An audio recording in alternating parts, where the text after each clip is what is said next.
What's up guys, my name's Alex and today we're going to be talking about some of the best ways to get out of debt, so let's get straight into it. With Australian household debt levels the highest they've ever been and many other large countries feeling the same way, it's no wonder there's a large market for people looking for ways to get out of debt and get out of debt cheaply. There's good news and bad news associated with this. The good news I'd like to give you is that you're actually here watching this video, which means you've taken the action upon yourself to go and research and learn and try and actually better your position, so kudos to you for that.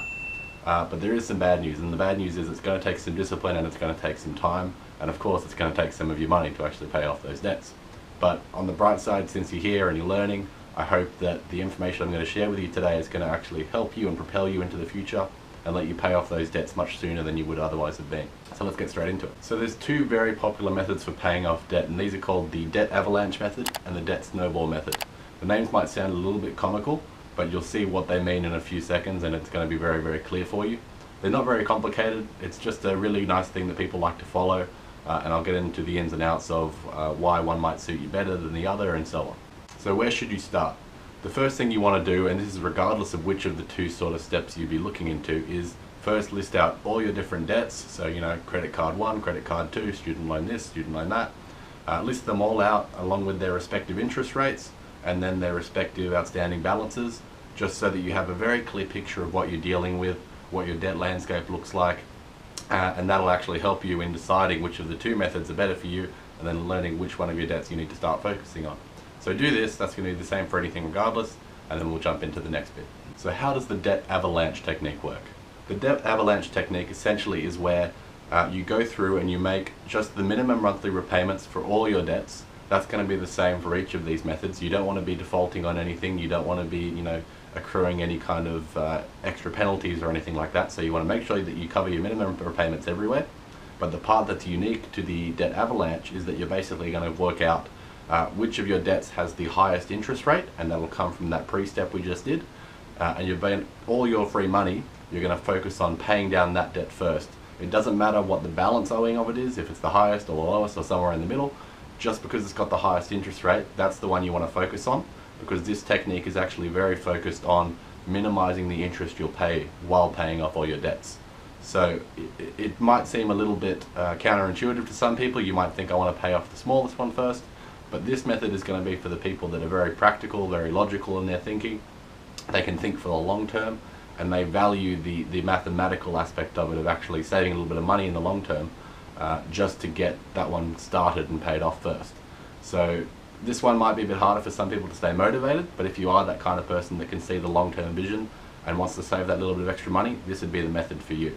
So essentially you pick the highest interest rate one, you shovel all your extra money into that and keep that going. Once that's paid off, you moved on to the second highest interest rate and you just keep going down until you're done.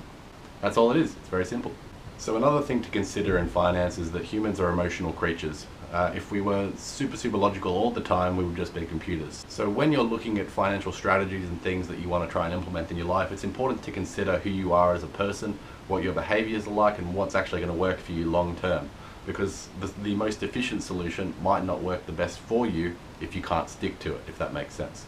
So this next solution, the debt snowball, is going to be for those people that find it a little bit harder to stay committed and they really need some of those extra wins along the way to kind of keep themselves on the right track. So how does the debt snowball method work then? The debt snowball is essentially very similar to the debt avalanche in that you'll want to first list out all your debts, their interest rates and their outstanding balances. You'll always want to make the minimum repayments across all your debts regardless, but then with the extra money you have set aside that you can put into those debts every month to get them paid off, rather than focusing on the one with the highest interest rate, you actually want to target the one with the lowest outstanding balance first and get that knocked out straight away.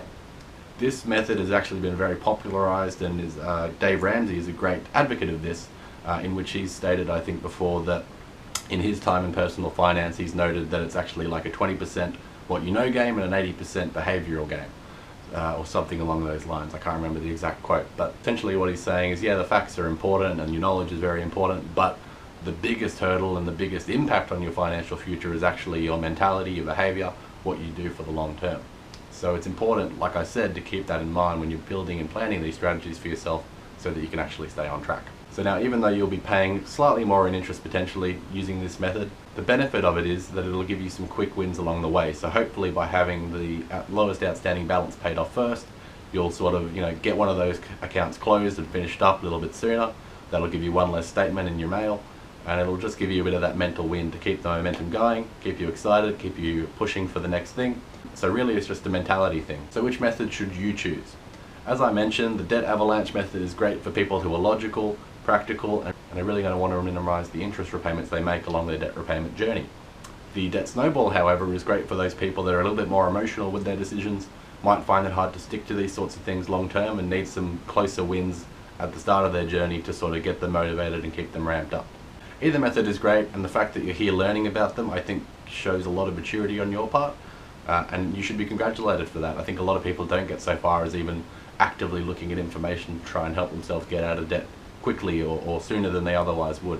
So regardless of which method you choose, I don't think you should be judged. I think either one has its place, and really it's just about sticking to it for the long term, because if you pick up either of these techniques and don't stick to it and just fall back to making minimum repayments regardless, you're not going to get ahead. So either of these strategies is better than nothing, and the one that you want to choose is the one that you think you can stick to the end of the journey.